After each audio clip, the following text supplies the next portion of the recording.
여러분 안녕하십니까? 수요잡담 시작하겠습니다.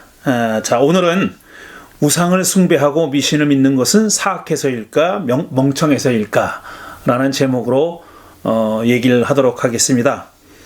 오늘 그 첫 번째 시간입니다. 오늘 첫 번째 시간으로 미신에 대해서 얘기해 보도록 하겠습니다.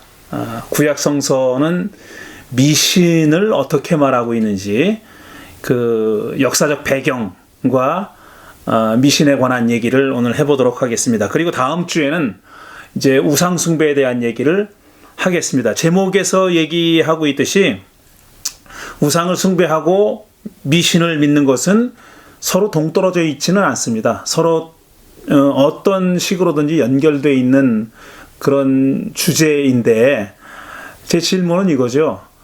왜 사람은 우상 숭배를 하고 미신을 믿을까? 그 이유가 그 사람이 악하기 때문에, 사악하기 때문일까? 아니면 욕심을 포함해서 사람이 사악하기 때문일까? 아니면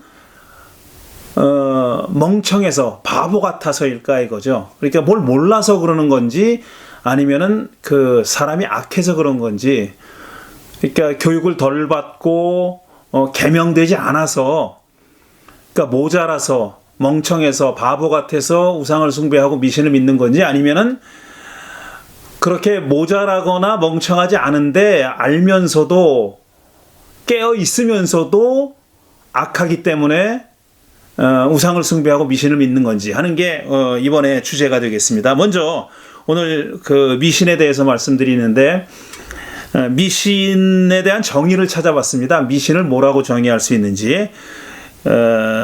저 사전을 찾아보니까 이렇게 되어 있네요. 비과학적이고 비합리적으로 여겨지는 믿음.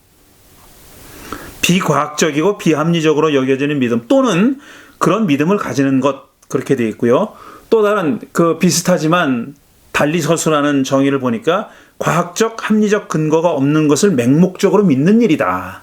그게 미신이다. 이렇게 얘기합니다. 그러니까 과학적 합리적이라는 말이 꼭 들어갑니다. 그러니까 미신은 비과학적이고 비합리적이라는 얘기죠. 그리고 과학적이고 합리적인 근거가 없는 그런 것을 맹목적으로 믿는 것을 미신이라고 한다라는 얘기인데, 이 영어 사전을 보니까 또 이렇게 돼 있어요. Any belief or practice considered by non-practitioners to be irrational or supernatural. 여기까지 끊어서 보면은, 그러니까 그 non-practitioner니까 그 미신을 행하지 않는 사람들에 의해서 이렇게 간주되는 그런 겁니다. 그러니까 미신을 행하지 않는 사람들에 의해서 irrational, 비합리적이고 supernatural, 초자연적이라고 여겨지는 그런 믿음이나 행동, practice, 이걸 미신이라고 얘기하는데, or 그 다음에 attributed to faith or magic, perceived supernatural influence or fear of that which is unknown. 그러니까 알려지지 않은 것에 대한 어떤 두려움, 이런 겁니다. 이런 게 미신이라는 겁니다. 다음 주에 얘기하겠지만 우상 숭배는 또 뭔지 하는 것 일단 정의만 한번 살펴보고 다음 주에 계속 이야기할 텐데, 우상 숭배는 이런 겁니다. 첫 번째로, 신 이외의 사람이나 물체를 신앙의 대상으로 숭배하는 일이다. 신 이외의 사람이나 물체를 신앙의 대상으로 숭배하는 일, 영물이나 주물을 종교적인 대상으로 삼는 일. 이거 네이버 사전에 나와 있는 정의입니다. 영물이나 어떤 물질이죠. 그러니까 주물을 종교적인 대상으로 삼는 일. 그러니까 신 아닌 어떤 물질을 대상으로 삼는 일을 우상숭배라고 하고, 그 다음에 신 이외의 사람이나 물체를 신앙의 대상으로 숭배하는 일. 이게 좀 광범위하고 좀 모호한 정의이긴 합니다. 또 영어 사전을 찾아보니까 이렇게 되어 있네요. The worship of an idol as though it were God. 그러니까 어떤 우상을, 아이돌을 마치 그것이 신인 것처럼 예배하는 것. 그걸 우상 숭배라고 얘기한다는 겁니다. 그럼 아이돌은 또 뭐냐? 우상은 뭐냐면 physical representation of a deity. 그러니까 신을 어떤 물리적인 어떤 그 현상이나 representation이라 그랬으니까 뭐라고 번역을 해야 됩니까? 신을 어떤 물질적인 물리적인 어떤 그 표현으로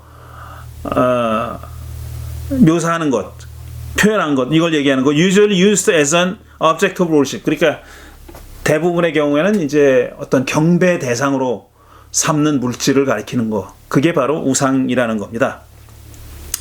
자, 우상 숭배에 대한 얘기는 다음 주에 할 거고요. 오늘 미신에 대한 얘기만 좀 해볼 텐데요.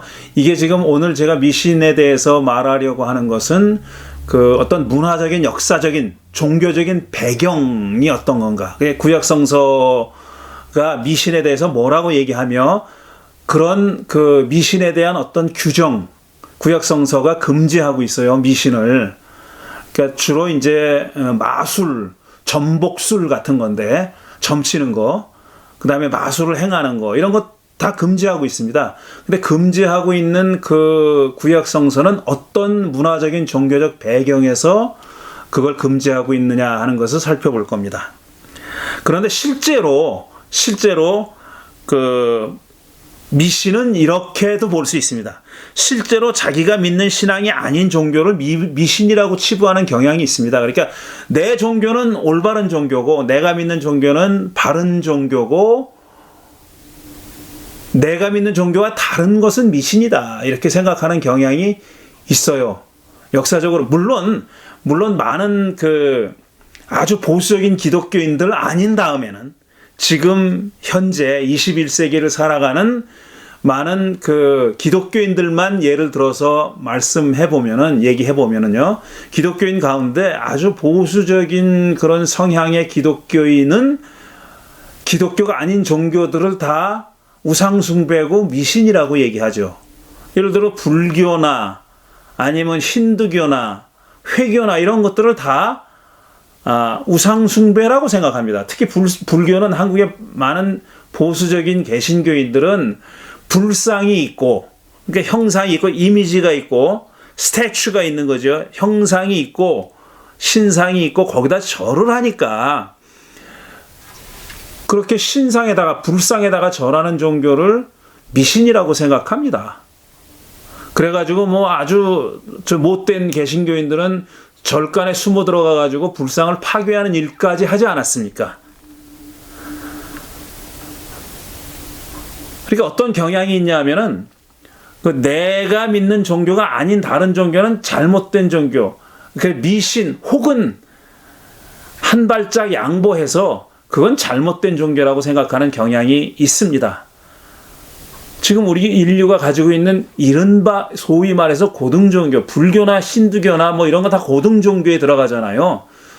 근데 그 고등종교조차도 우상숭배고 미신이라고 생각하는 그런 아주 보수적인 기독교인들도 존재하지만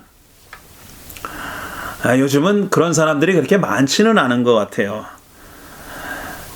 어쨌든 내가 믿는 종교가 아닌 다른 종교를 잘못된 종교나 미신이라고 생각하는 경향이 오랫동안 있어 왔습니다. 그래서 그 고대 세계에서는 유대교와 그리스도교가 그레코 로만 사회에서는 미신이라고 여겨졌습니다. 유대교도 미신이고 그 사람들은 슈퍼스티션이고 그러니까 미신이고 심지어는 그리스도교도 미신이다 라고 그렇게 오랫동안 여겨왔습니다. 고대 세계에서. 그러니까 그리스 로마 사회에서 유대교와 그리스도교도 미신으로 여겨진 적이 있었다라는 겁니다.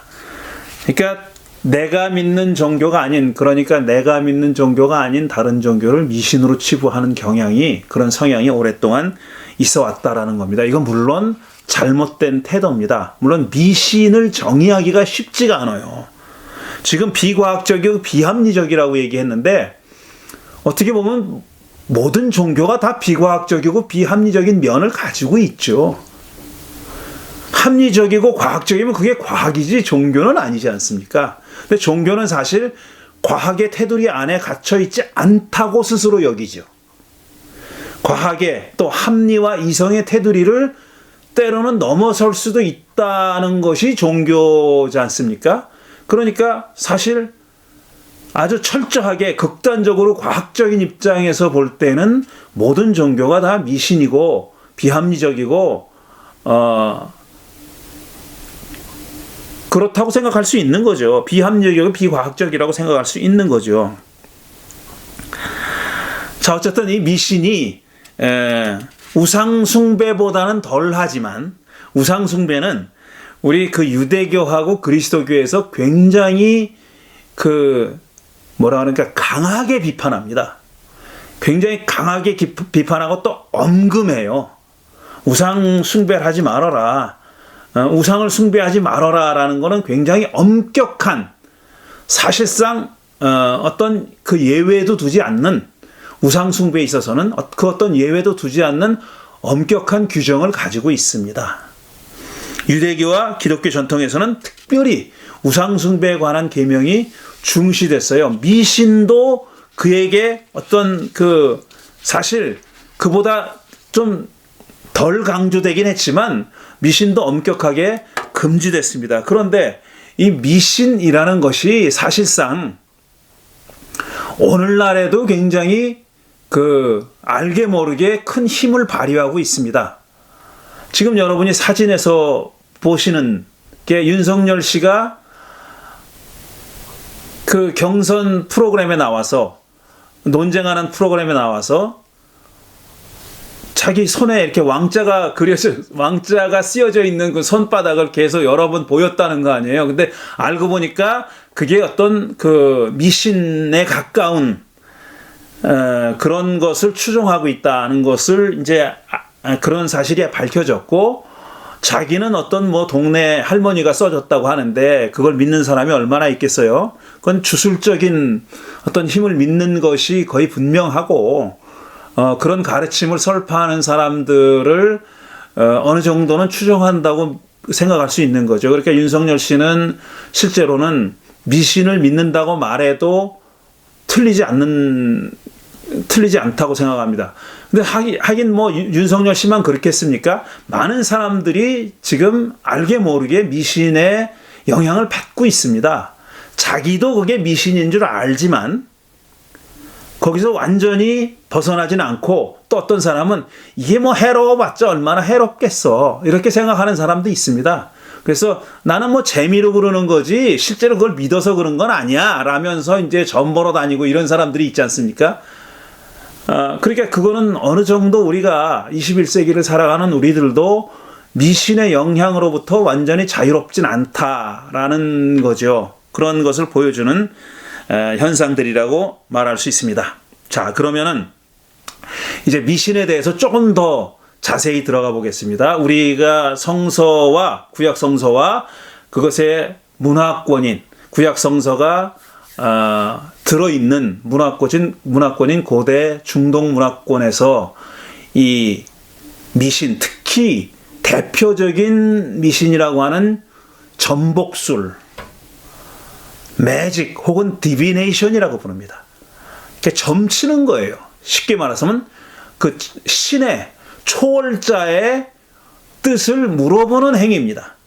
초월자의 뜻을 알아보기 위해서 행하는 어떤 특별한 행동, 그게 전복술이죠. 점치는 거 얘기하는 거예요. 그걸 이제 매직이라고 부르기도 합니다. 그게 어떤 거냐 하는 것을 이제 말씀드리려고 합니다. 고대 중동 문화권에서 이 전복술, 미신의 대표적인 그 갈래인 전복술은 이런 겁니다.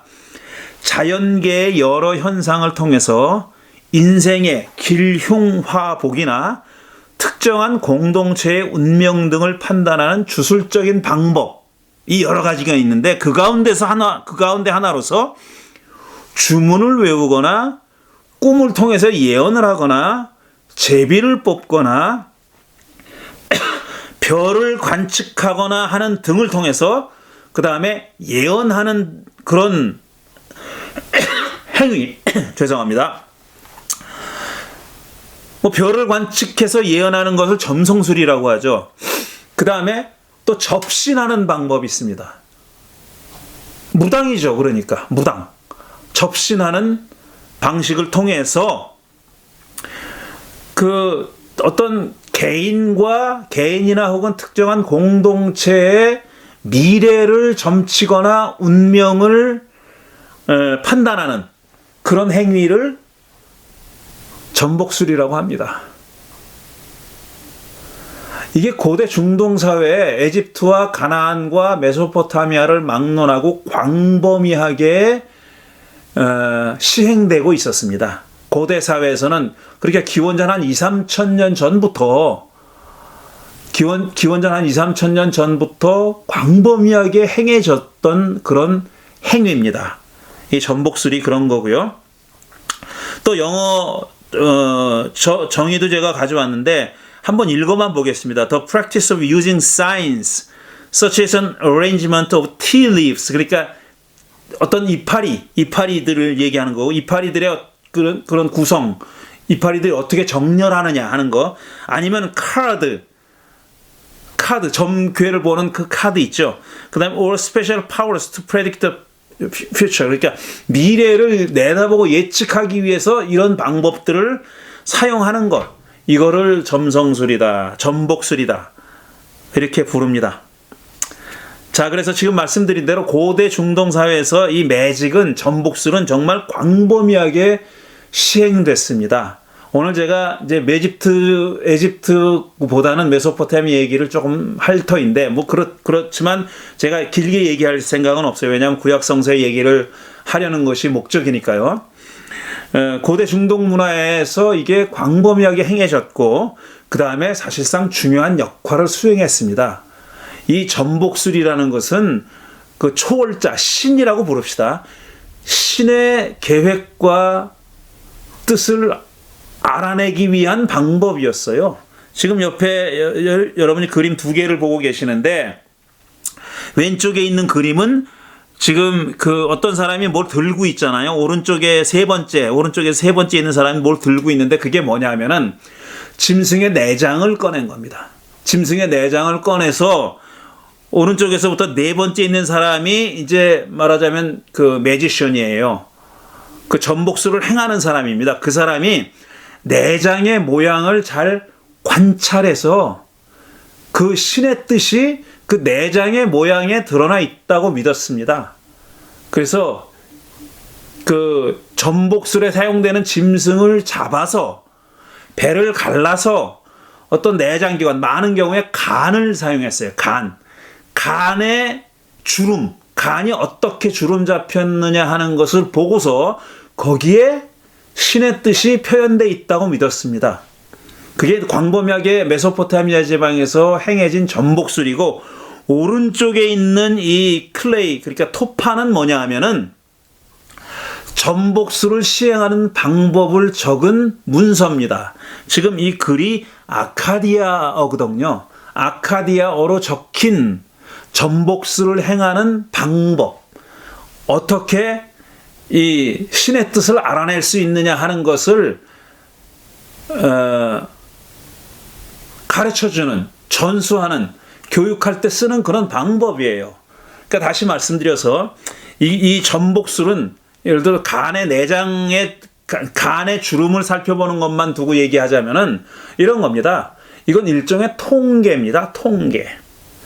어떤 이 전복술을 시행하는 사람이 그 동물 간의 주름을 보고 어떤 그 자리에서 즉각적으로 떠오른 인사이트를 가지고, 영감을 가지고 해석하는 게 아니라 그 이전에 수백, 수천 번의 그 경험을 통해서 그 오랜 세월 동안 이 간의 주름을 살펴본 사람들의 그 관찰을 기록해 놓은 그런 것들이 있죠. 어떤 모양으로 지금 주름이 펼쳐졌을 때 어떤 일이 일어나더라 이겁니다. 그러니까 주름의 모양이 이러했을 때는 전쟁에 나가서 졌다. 주름의 모양이 저러했을 때는 전쟁에 나가서 이기더라. 이런 것을 계속 그 데이터를 축적해 온 거예요. 그래서 그 축적된 데이터를 가지고 후대 사람들은 그 간의 주름의 모양을 보고 과거에 이런 비슷한 모양이 있었을 때 어떤 일이 벌어졌는지를 교육을 통해서 배운 사람들이 그걸 해석하는 겁니다. 그러니까 어떤 그 즉각적으로 주어지는 인사이트를 가지고 해석한 게 아니다라는 말씀을 드린 거고, 오른쪽에 그 보이는 토파는 그런 내용들이 담겨 있는 거예요. 말하자면 그게 반영돼 있는 겁니다. 전복수를 시행하는 방법을 적은 건데, 그 방법은 어디서 온 거냐 하면은 그런 오래된 세월을 통해서 축적된 데이터를 통해서 온 거다라는 얘기입니다. 그래서 이것 조금 한 발자국 더 들어가 보면 이런 겁니다. 고대 중동 문화권에서, 특히 메소포타미아 문화권에서 전복수를 시행했던 이유는, 목적은 뭐냐 하면은 1차적으로는 미래에 어떤 일이 일어날 것인지를 예측하는 거예요.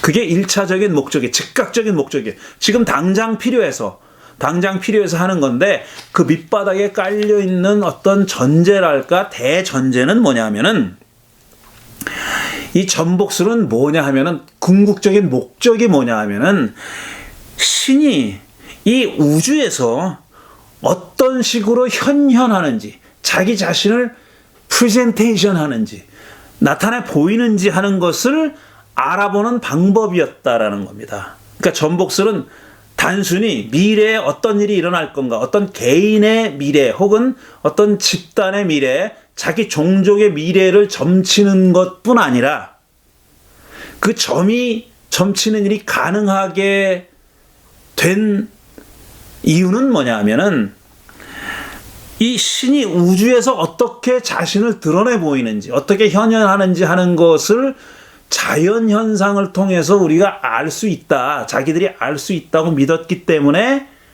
이런 전복수를 행했다는 겁니다. 전복수를 행해서 미래를 알아보려고 했다는 거죠.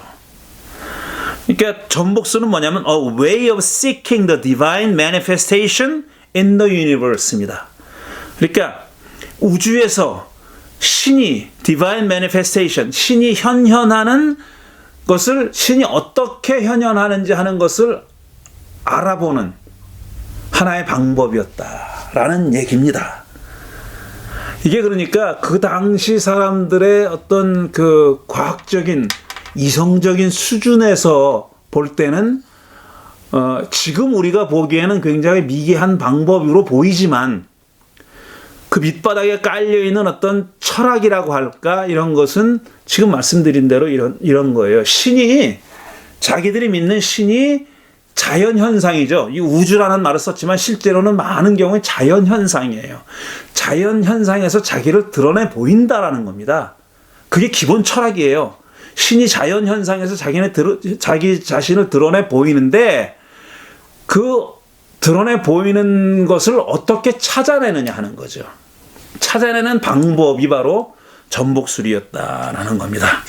이렇게 보면은 이제 그 고대 메소포타미아 사람들이 신을 인식하는 하나의 경로, path, 신을 인식하는 경로를 세 가지 정도로 나눠볼 수 있습니다. 그게 뭐냐면 첫 번째로는 형이상학적인 인식, 메타피지컬 perception, 형이상학적인 인식 방법이 있어요. 그건 뭐냐면은 신이 어떤 장소나 눈에 보이는 어떤 현상에 구애받지 않고 자신을 드러낸다라고 그렇게 생각했던 그런 흐름이 있어요. 근데 이 흐름은 사실 강하진 않아요. 이건 훨씬 후대의 유대교나 그리스도교에서 신이 어떤 형체를 가지고 있지 않은 존재라고 생각하게 되면서 이게 부각된 그 인식 방법이지, 그 사실 과거에는 이런 것도 있긴 있었지만 강하진 않았다라는 겁니다. 그러니까 메타피지컬한 퍼셉션은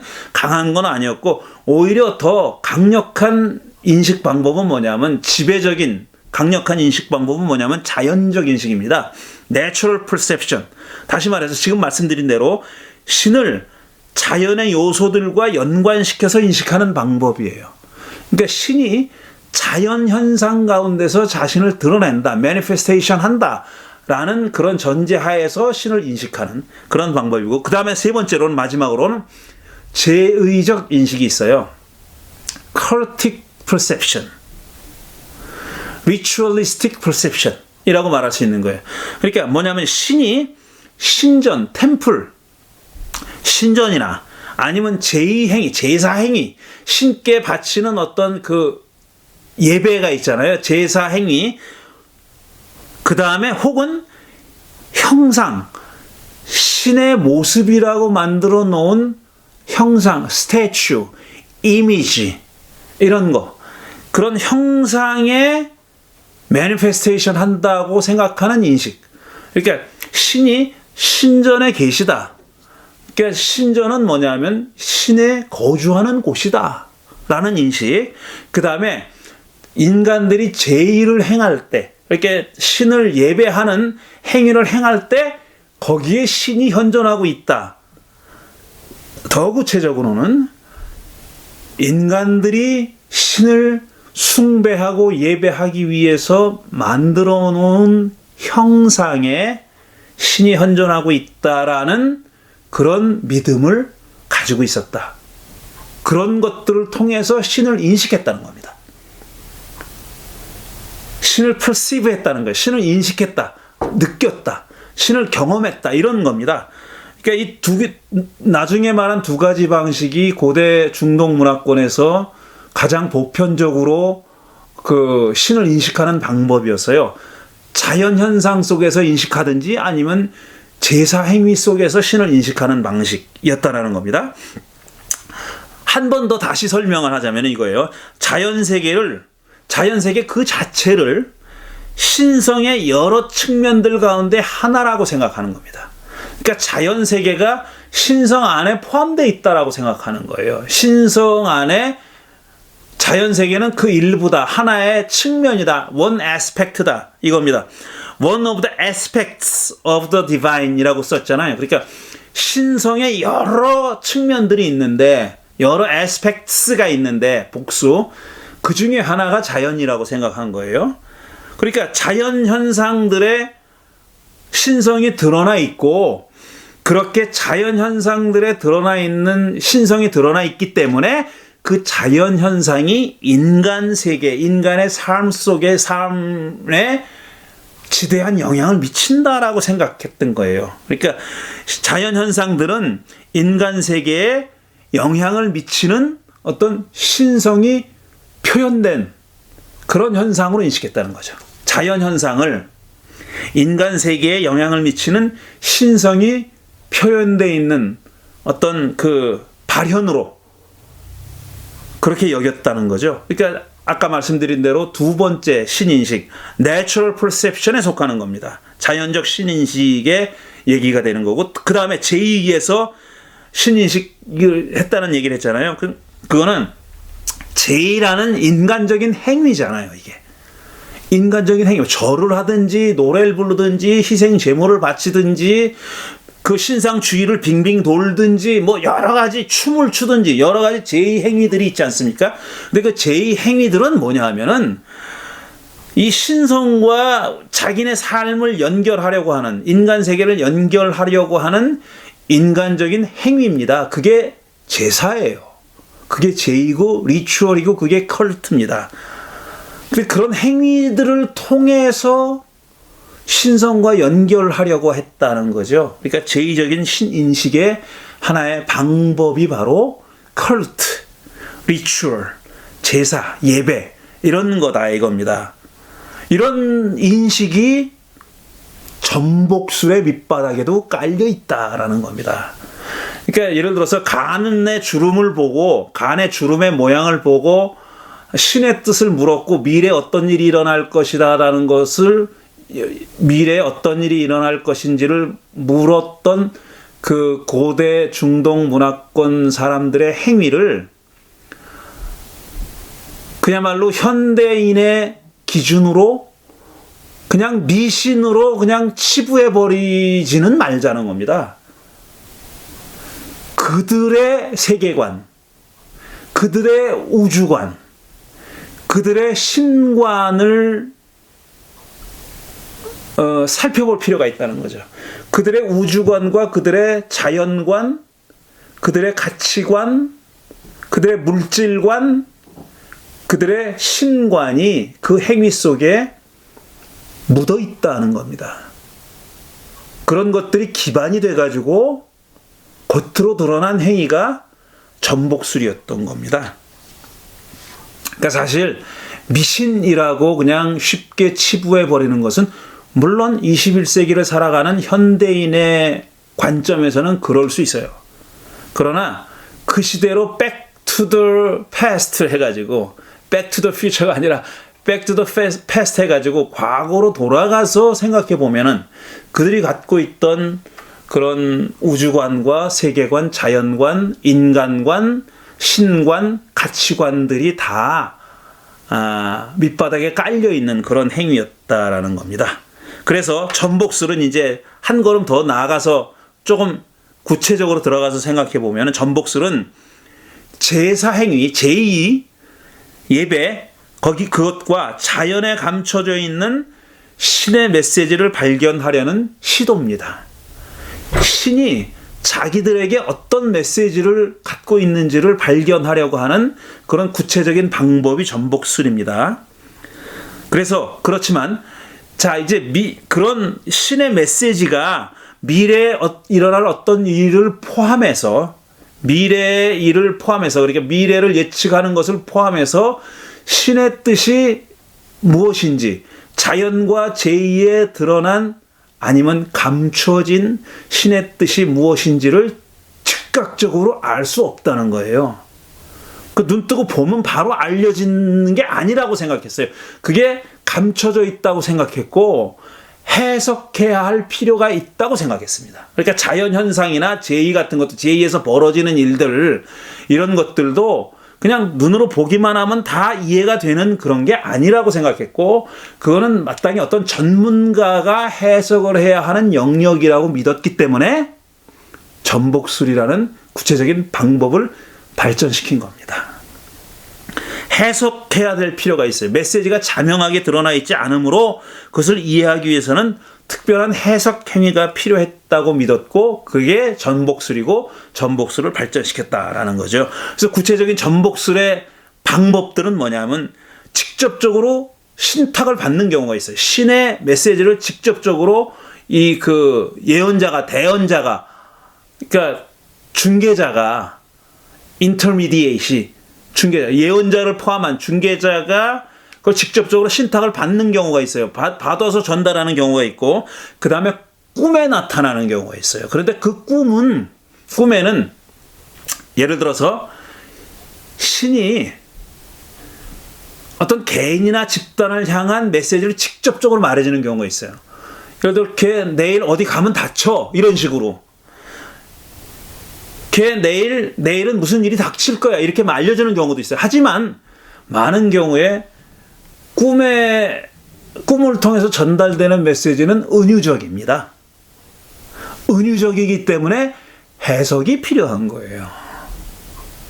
꿈 해석하면 창세기의 요셉 아닙니까? 요셉이 자기 부모와 형제들이 자기에게 어떻게 할 것이다 라는 내용의 꿈을 꾼 거 아니에요. 몇 집단이 절을 했다고 자기한테. 그러니까 형들이 화가 난 거 아닙니까? 이 막내가 시건방지게. 그런 거 아니에요. 근데 그게 그런 식으로 은유적으로 표현된 거 아닙니까? 그 다음에 파라오 앞에서 꿈을 해석할 때도 꿈에 파라오가 꾼 꿈은 직접적으로 흉년이 온다 이런 게 아니었어요. 그것도 은유적으로 표현된 거고 그 해몽을 요셉이 한 거잖아요. 그러니까 여기도 꿈에도 해몽을 하는 전문가가 필요한 거죠. 그 다음에 월식이라고 해서 다 같지가 않아요. 그 월식이 언제 어떤 상황에서 일어났는지에 따라서 그 월식이 내포하고 있는 의미가 뭔지를 해석해주는 사람이 필요했고요. 그 다음에 지진도 마찬가지입니다. 지진도 해석이 필요한 일이고 그 다음에 별자리도 이런 것들이 다 신의 뜻을 표현하는 도구입니다. 도구이긴 하지만 여전히 해석이 필요했다는 거죠. 동물내장 제가 지금 말씀드린 거예요. 근데 동물내장의 특징은 뭐냐면은 이게 어떤 사건을 앞두고 그걸 해야 할 것이냐 말아야 할 것이냐. 전쟁이 가장 대표적입니다. 출전을 해야 할 것이냐 말아야 될 것이냐. 맞서 싸워야 될 것이냐 항복해야 될 것이냐를 물어봐야 됐어요. 신에게. 그러니까 제사장이 그 신에게 물어봅니다. 그러니까 지금 동물의 내장을 살펴보기 위해서는 질문을 이미 가지고 있는 거예요. 질문을 가지고 그 질문에 대한 답을 얻기 위해서 제사장이 동물의 배를 갈라서 내장을 살펴본 겁니다. 대답을 얻기 위한 행위를 한 거예요. 이미 질문에 대한 대답이 그 질문에 대한 신의 뜻이 내장의 주름을 통해서 보여진다 이렇게 생각했던 거죠. 역시 매우 복잡한 해석 절차가 필요한 거고 말씀드렸듯이 그건 데이터의 문제고 학습이 필요했다라는 거죠. 그 다음에 희생제사도 역시 신의 뜻을 묻는 방법입니다. 그런데 구약 성경에는 그게 좀 덜한데 신의 그 희생제사가 사실상은 거의 일방통행입니다. 사람이 하나님께 바치는 행위예요. 어떤 대가를 바라고 바친다기보다는 일어난 일에 대한 감사, 또 저지른 죄에 대한 속죄 이런 거잖아요. 근데 메소포타미아에서 희생제사 행위는 그것보다는 쌍방교통식이었었어요. 내가 이걸 신께 드릴 테니 신도 나에게 뭘 주시오 이겁니다. 구약 성경에도 그런 측면이 없진 않아요. 분명히 있긴 있는데 그렇게 강하진 않죠. 노골적이진 않아요. 그런데 고대 메소포타미아 지방에서 희생제사는 그게 노골적입니다. 나는 이걸 당신께 줄 테니 당신도 나에게 이걸 주시오 이겁니다. 이런 쌍방행위로서의 제사행위. 그러니까 내가 이걸 줄 테니 나에게 호의적인 대답을 주시오 이런 거잖아요. 그러니까 이게 일종의 전복술의 하나였다라는 얘기입니다. 자, 그런데 이제 또 한 걸음 나아가 보겠어요.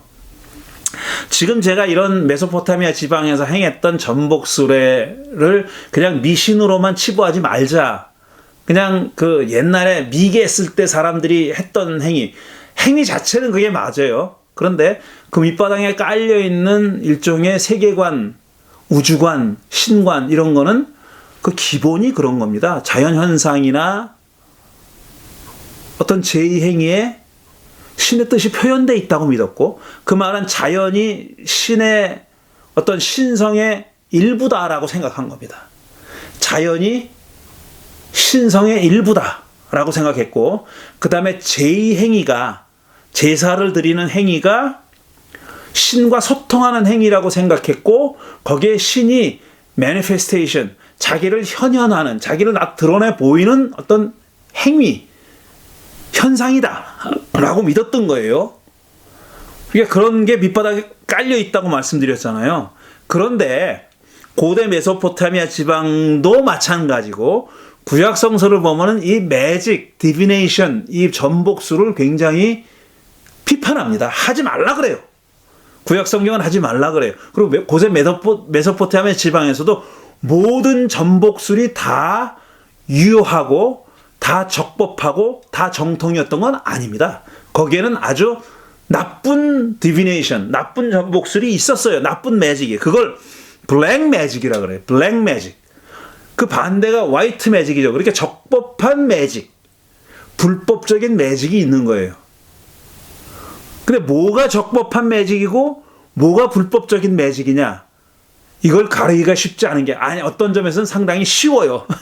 근데 똑같은 행위가 어떨 때는 화이트 매직으로 인정되기도 했고 어떨 때는 블랙 매직으로 치부되기도 했습니다. 똑같은 행위예요. 똑같은 행위가 그렇게 상반되는 평가를 받았는데 그건 왜 그러냐면 뭐가 화이트 매직이고 뭐가 블랙 매직이냐를 판단하는 기준은 뭐냐 하면은 그 당시 그 사회 그 문화권이 공인한 방법으로 공인된 절차를 통해서 수행하느냐 마느냐가 차이를 낳는 거다 이겁니다. 그러니까 다시 말씀드려서 어떤 적법한 그 전복술을 행하는 어떤 예언자나 제사장이나 매지션, 마술사라고 부르죠. 그 사람들이 그 사회가 공인한 권위를 가지고 있는 사람이냐 아니면 그런 권위를 갖지 못하고 뒷골목에서 행하는 사람이냐 하는 거죠. 요즘도 그런 경우가 뉴스 보면은 기독교 개신교에서 이런 짓들도 한다. 많이 있잖아. 이단들 하는 거 많이 있잖아. 이단들 하는 짓들을 보면은 굉장히 어처구니가 없는 짓들 많이 하죠. 무슨 방언한다 그래가지고 하는 것도 있고, 무슨 춤추고 이런 것도 있고, 별 이상한 행위들을 많이 하잖아요. 근데 그걸 보는 사람들, 그게 어떤 것은 화이트 매직이고 어떤 것은 블랙 매직이냐, 어떤 것은 화이트 리추얼이고 어떤 것은 블랙 리추얼이냐는 그걸 행하는 집단이 그 교계 혹은 그 사회에서 인정을 받는 사람들이냐 아니냐에 따라서 사실 좌우되는 게 많아요. 행위 자체를 보면은 크게 다르지 않은데 어떤 것은 미신으로 치부받고 어떤 것은 성령 운동으로 치부받습니다. 그건 뭐냐 하면은 그 교단이 또 그 사회가 인정하는 권위를 가지고 있느냐 안 가지고 있느냐의 차이라는 거죠. 자, 이 얘기를 왜 드리냐 하면은, 왜 얘기를 하냐 하면은, 구약성서는 기본적으로 이 디비네이션, 마술에 대해서, 전복술에 대해서 철저하게 금지합니다. 그거 하지 말라 그래요. 그 대표적인 구절이 신명기 18장 10절과 11절입니다. 어떻게 되어 있냐면은, 너희 가운데서 자기 아들이나 딸을 불 가운데로 지나가게 하는 사람과 점쟁이와 복술가와 요술객과 무당과 주문을 외우는 사람과 귀신을 불러 물어보는 사람과 박수와 혼백에게 물어보는 사람이 있어서는 안 된다. 하지 말아라. 그렇게 돼 있어요. 하지 말아라. 여기서 사실 복술가, 점쟁이, 복술가, 요술객, 무당 이게 다 이게 나열돼 있지 않습니까? 그런데 다 서로 다른 히브리 말로 쓰여져 있어요. 그런데 그게 정확하게 어떤 행위를 하는 사람이냐는 사실상 분명하지가 않습니다. 우리말 성경에는 또 영어 성경도 이렇게 번역을 했어요.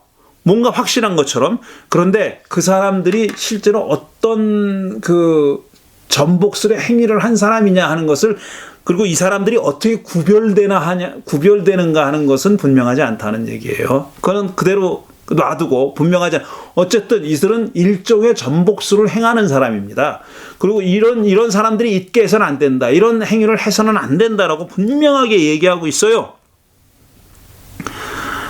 자기 아들, 딸을 불 가운데로 지나가게 하는 사람. 그러니까 인신 제사 드리는 사람이면 사람을 제물로 바치는 그런 일을 해서는 안 된다라는 거고, 점쟁이, 복술가, 요술객, 무당, 주문을 외우는 사람, 귀신을 불러 물어보는 사람, 박수와 혼백에 물어보는 사람, 이런 거 있어서는 안 된다라는 거죠. 이건 뭐냐면 야훼 신이 아주 가증스럽게 여기는 행동이다 이거죠. abomination. 야훼가 너무너무 싫어하는, 매우 싫어하는 행위다라고 이렇게 못을 박았습니다. 못을 박았어요. 그런데 실제로 이런 일이 벌어졌죠.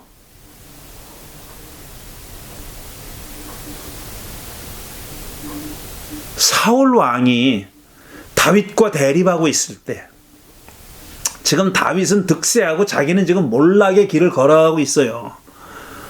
근데 다윗과 맞서서 싸워야 될 형편에 놓여 있어요.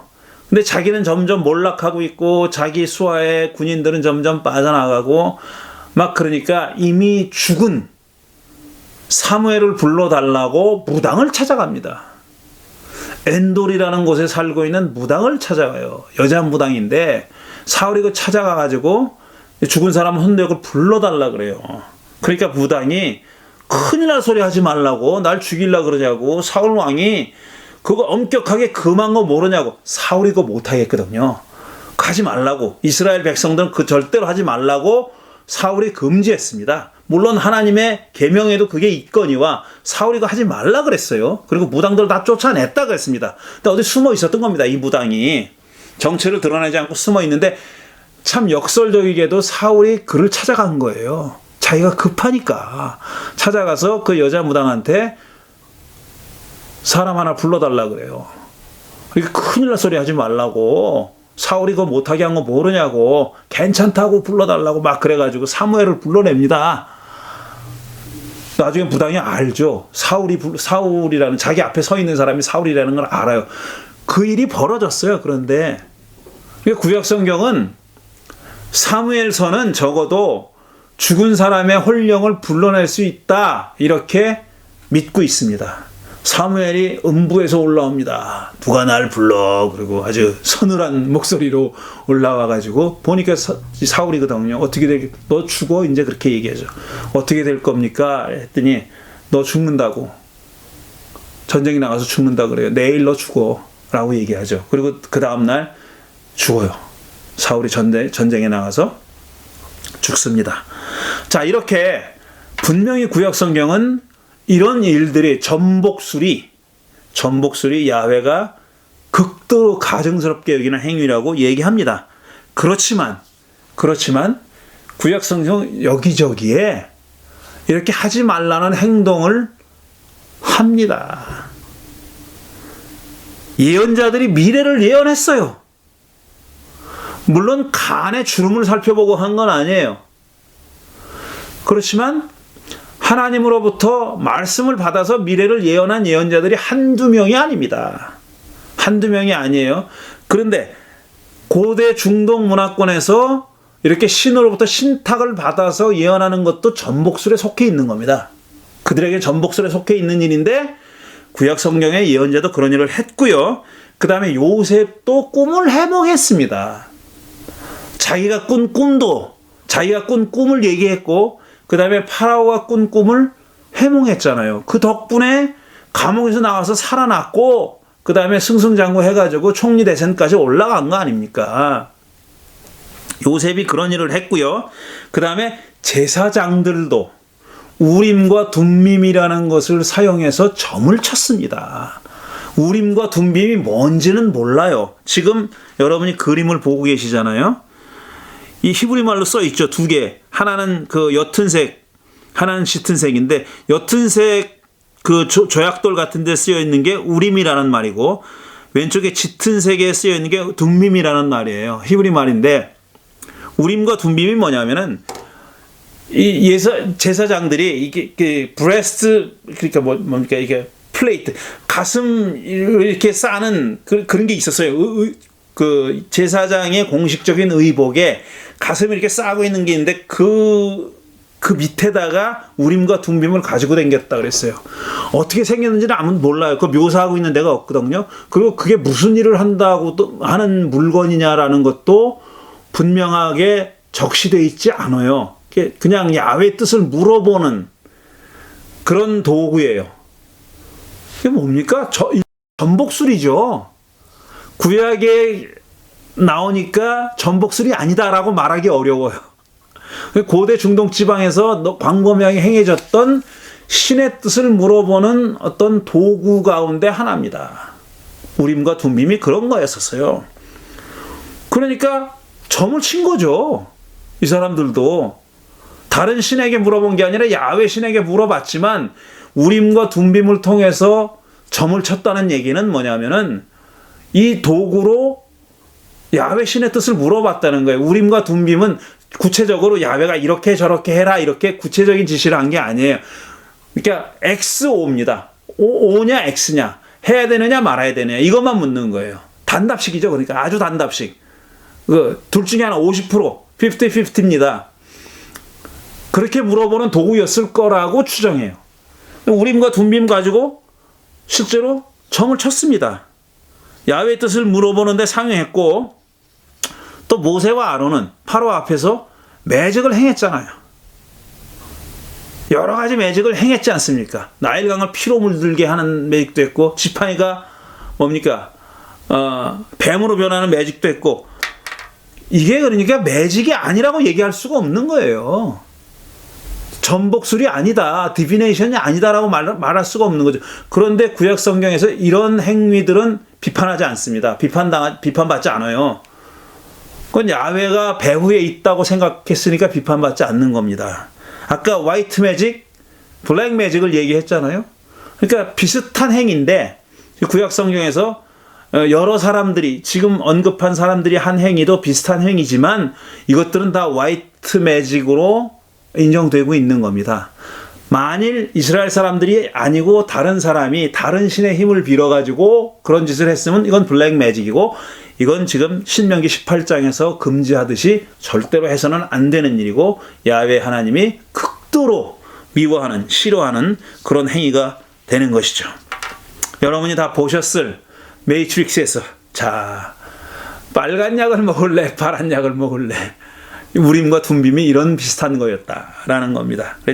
재미있게 생각돼서 가져왔습니다. 이렇듯이 지금 여러분께 설명을 드렸듯이 구약성경은 분명히 한편으로는 마술 행위를 금하고 있지만 또 다른 한편으로는 제의라는 제사 행위가 가지고 있는 어떤 힘을, 파워를 인정하고 있었어요. 리추얼 파워가 있다. 이렇게 믿었던 것이죠. 마지막으로 하나만 말씀드리고 오늘 얘기를 마치려고 하는데 이겁니다. 창세기 44장 1절에서 5절을 보면은 이런 얘기입니다. 지금 요셉이 형들이 죽이려고 했다가 차마 죽이지 못하고 팔아먹잖아요. 그래가지고 에집트로 팔려가서 이제 나중에 승승장구 해가지고 파라오의 이제 세컨맨이 됐지 않습니까? 총리 대신이 됐어요. 그런데 그 꿈을 꾸고 그걸 해몽을 하죠. 먼저 가뭄이 온다. 7년입니까? 몇 년입니까? 가뭄이 오고 그러니까 그 가뭄 동안에 그 식량을 비축해 놓죠. 그 에집트만 가뭄이 온 게 아니라 그 가나안 지역에 다 가뭄이 닥쳤죠. 그래서 가나안에 살고 있던 자기 형제들, 부모와 형제들이 지금 식량을 구하러 에집트로 내려왔어요. 내려와가지고 딱 보니까 알아봤죠. 자기 형들이라는 걸. 근데 형들은 못 알아봅니다. 요셉을.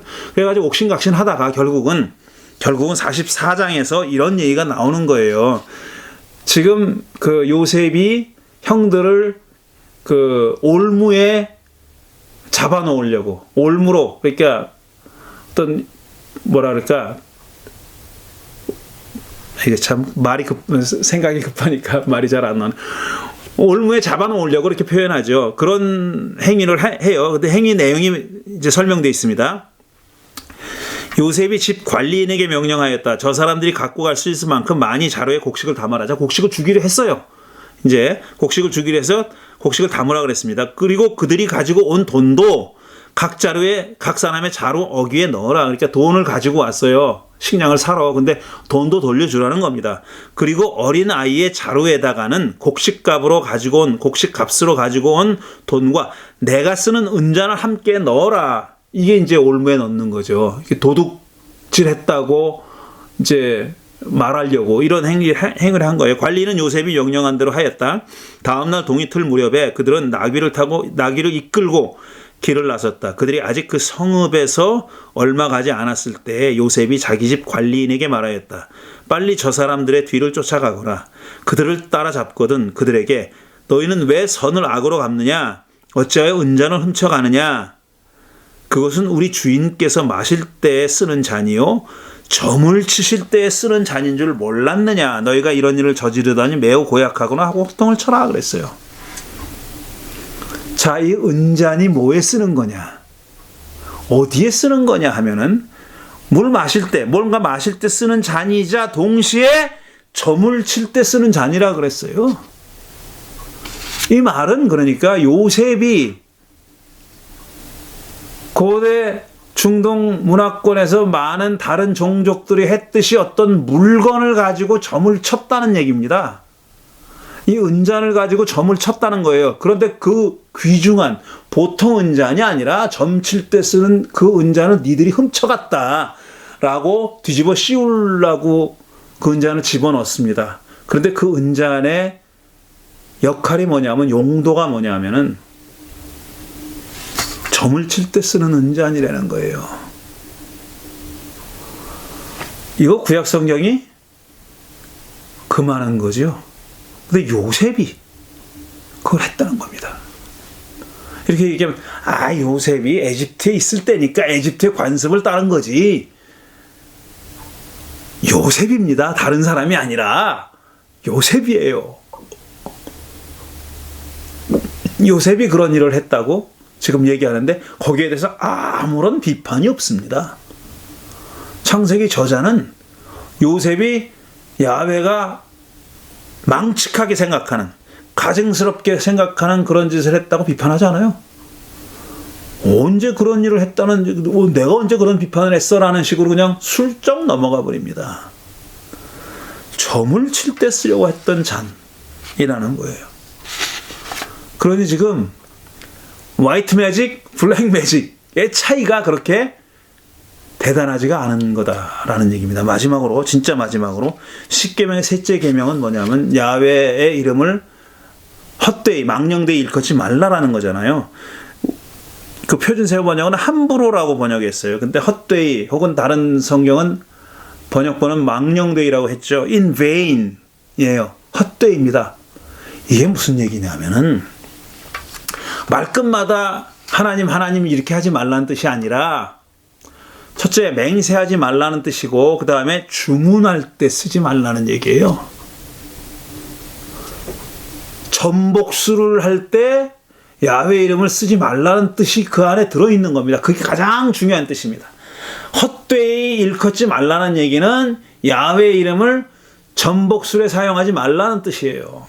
그러니까 이런 데서도 보듯이 그 전복술에 대한 그 구약 성경의 비판은 굉장히 철저합니다. 그런데 또 다른 동전의 양면을 보면은 이런저런 사람들이 거기에 버금가는 전복술 혹은 전복술에 버금가는 행위들을 했습니다.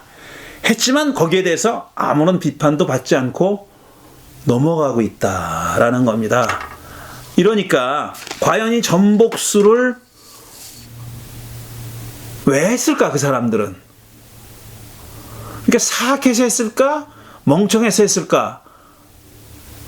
이 두 개의 질문이 과연 적절하냐라는 질문까지도 해볼 수 있는 거예요. 제3의 이유가 있지 않았을까? 사악해서도 아니고 멍청해서도 아니고 제가 지금 설명했듯이 고대 중동 지역, 고대 중동 문화권에서 밑바닥에 깔려있던 어떤 그 우주관, 신관, 인간관, 자연관 같은 것이 표현되어 있는 그런 어떤 행위가 아니었을까라고 보는 거예요. 물론 그 안에서 블랙 매직이라고 비판받는 매직이 있습니다. 그건 성경에도 있지만 성경에는 대체로 매직이 블랙 매직인데 지금 말씀드린 것 같은 예외도 있다는 거예요. 아주 그냥 정언적으로 definitely 뭐라고 얘기하면 하지 말라 그랬어요. 하지 말라 그랬습니다. 이분 사울조차도 별로 그렇게 좋게 평가받지 못하는 사울조차도 무당들을 다 내쫓았다고 얘기하지 않습니까? 그런데 또 뒤집어서 보면은 그 사울도 그 무당을 찾아갔어요. 그러니까 아주 기본적으로는 그걸 하지 말라고 확고하게 명령을 했지만 그것이 절대적으로 다 지켜지진 않았다라는 겁니다.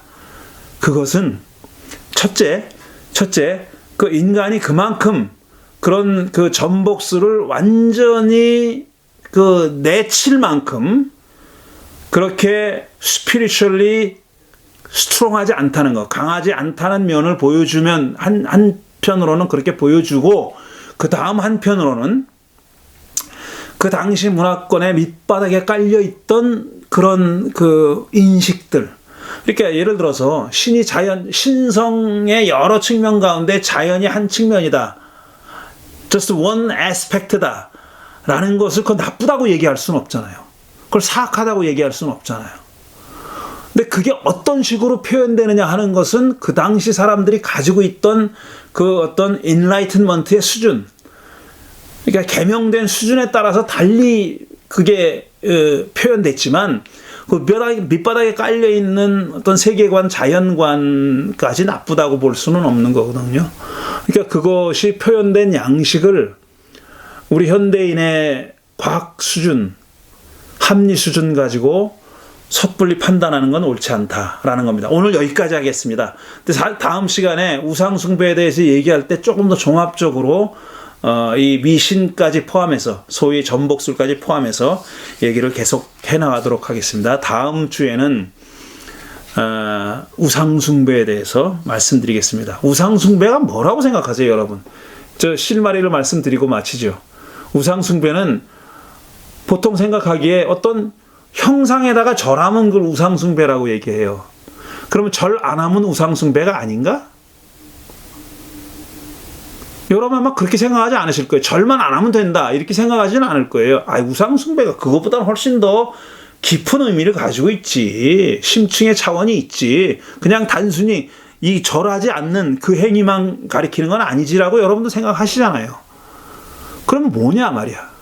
절하지 않는 우상 숭배는 어떤 거냐라는 거고. 그다음에 또 하나, 구약 성서는 야훼 신 이외에 다른 신을 섬기지 말라 그랬고 그것 자체는 우상이라고 얘기합니다.